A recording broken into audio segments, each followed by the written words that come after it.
Hello, and welcome to my blog, The Future of Literature. This screencast is meant to help show you how to navigate through the site.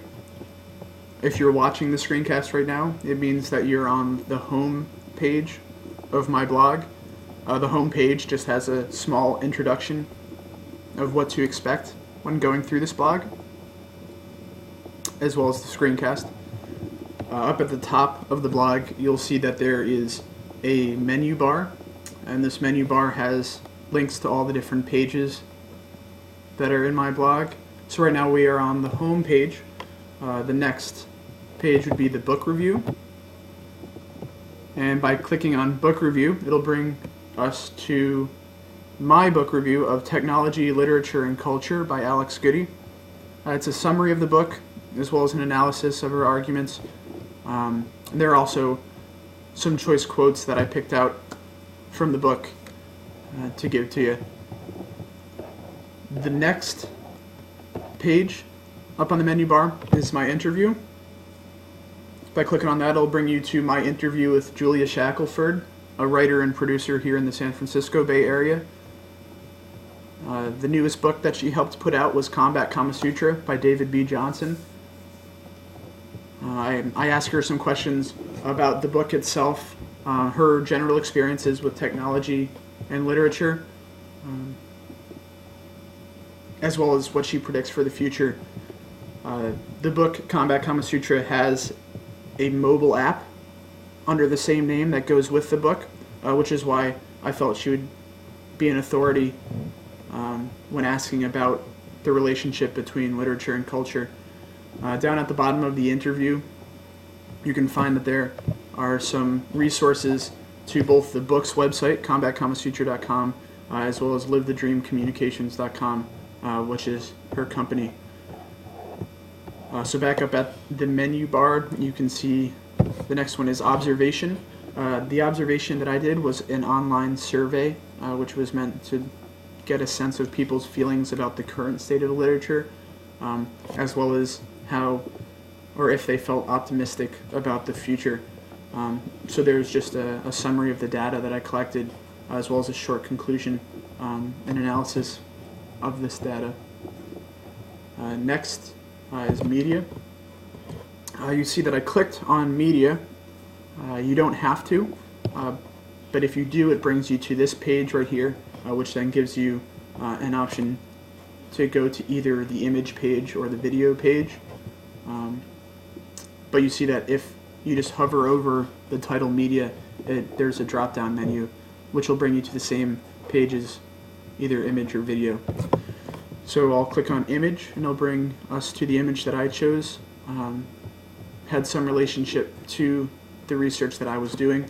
And then below the image is an analysis of why I felt it related to what I was researching. The next page is video, which shows you the video that I chose, which was a clip from a speech by Will Self, who is an English author and journalist. I analyze the video, I summarize it, I talk about what I agree with, what I don't agree with, and why.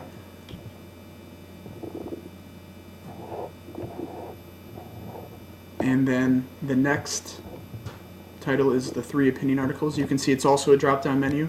You don't have to click on the page, but if you do, it brings you to a page with all of the different links to each summary and analysis of each article.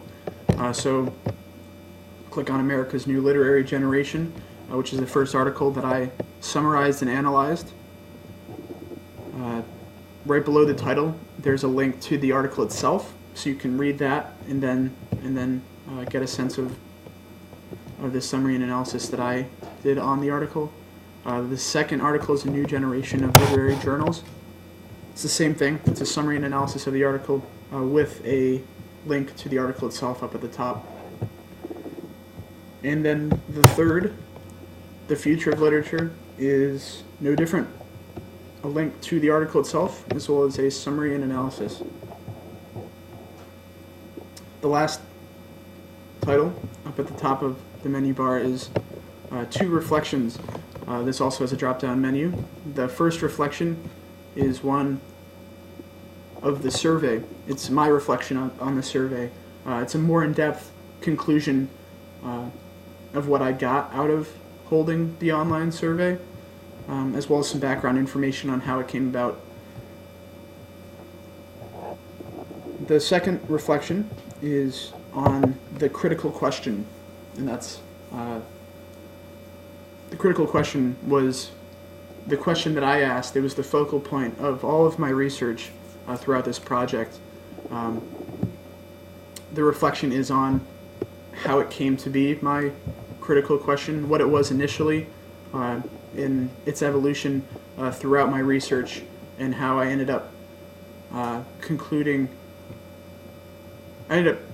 deciding that my critical question was, how is contemporary literary culture responding to new technologies, and is it justified, these responses? You can also see that my responses, or my critical question, is on the homepage in my introduction. So this just has some information on what I gained throughout my research, and yeah. I'll go back to the homepage right now, which is where you are currently. I learned a ton through all the research that I did on this project, and hopefully by going through this blog, you can also learn a thing or two. Enjoy.